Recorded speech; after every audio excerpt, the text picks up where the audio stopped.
Hi guys, and welcome back to my playthrough of Ulio.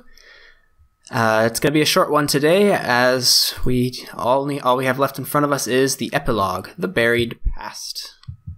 Let's get right into it. No pretext this time. I like the lightning flashes. When the old man had finished the story, the travelers were silent for a long time. Finally, the younger one of them spoke up. And you found him, old man? You found dead Ulio and buried him. Ah yes, remember at the end of the last one he ran off and was never seen again. I found his corpse by the river. The stunning revelations were just too much for him. Luana is his sister, Agurik is his father. Too much to handle. It was a happy day for Ulio when he died. All his pain ended. All his pain ended when he died. Yes, the pain ended. Yes, yes, my good man, it most certainly was a salvation for him. And what happened to Princess Luana?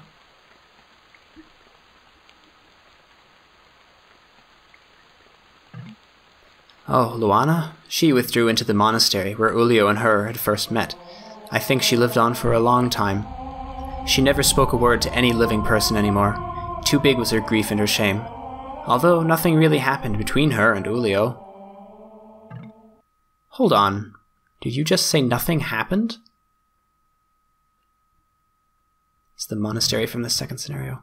Indeed, nothing happened. Ulio was called away to battle before the wedding night. He never touched her. This is not quite true, old man. What do you mean, not quite true? I know a bit of the Ulio story myself. The final battle against the Yeri did not take place until much later. When Ulio and his army left for the Western Shores, he and Luana had been married for more than a year. Slanderer, this is not true. Ulio left before the wedding night. He never touched her. I am speaking the truth, old man. Luana and Ulio even had a child. Even though the child was a bleeder and did not live very long. As you would expect, I guess. Bastards! Liars! Ulio did not touch her! Why do you care so much? And the child? There was no child! There was no child! He did not touch her! Alright, old man. He did not touch her! He did not touch her! Calm down, calm down. Alright, he did not touch her. Fine by us. He did not touch her! He did not touch her! He did not... He did not...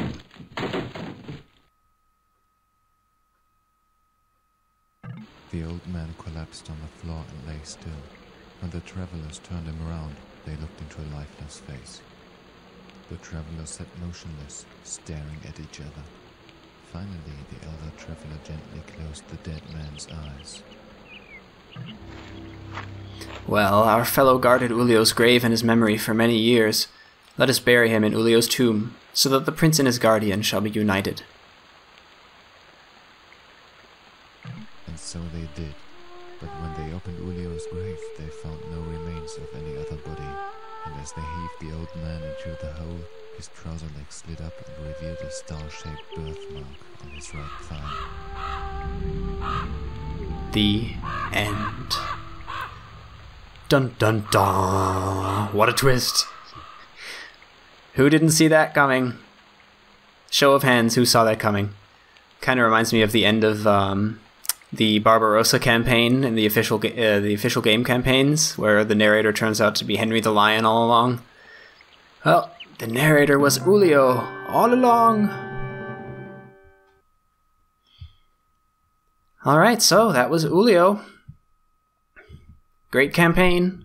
Deserves every bit of its legendary status, especially when it comes to the storytelling. I mean, who knew that you could tell such a compelling story within the medium of the Age of Empires 2 scenario editor? Go figure.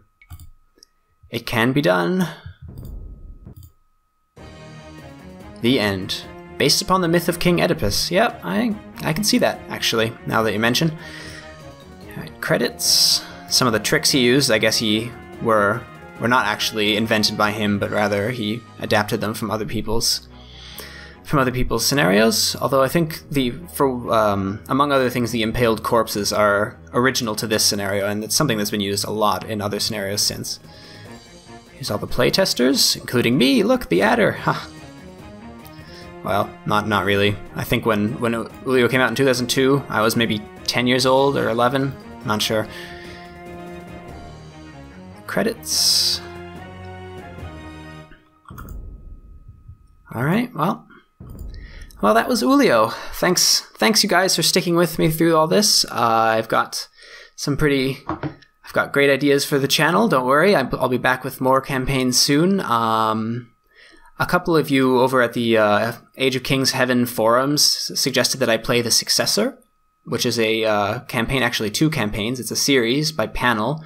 The first one came out in 2011, the second one in 2013, so I think that's what I'm going to tackle next. And if ever you guys have any suggestions for campaigns that you want to see me play, then go ahead and comment on one of my videos, or I'm also around in the Age of Empires 2 subreddit, as well as the Age of Kings Heaven forum, so give me a shout, and I'll note it down, and then whatever has the most requests after I'm done with a series will be what I move on to next. Thanks again, guys, for sticking with me through this, and I hope to be back with some new content really soon. Thanks for watching, as always. Bye!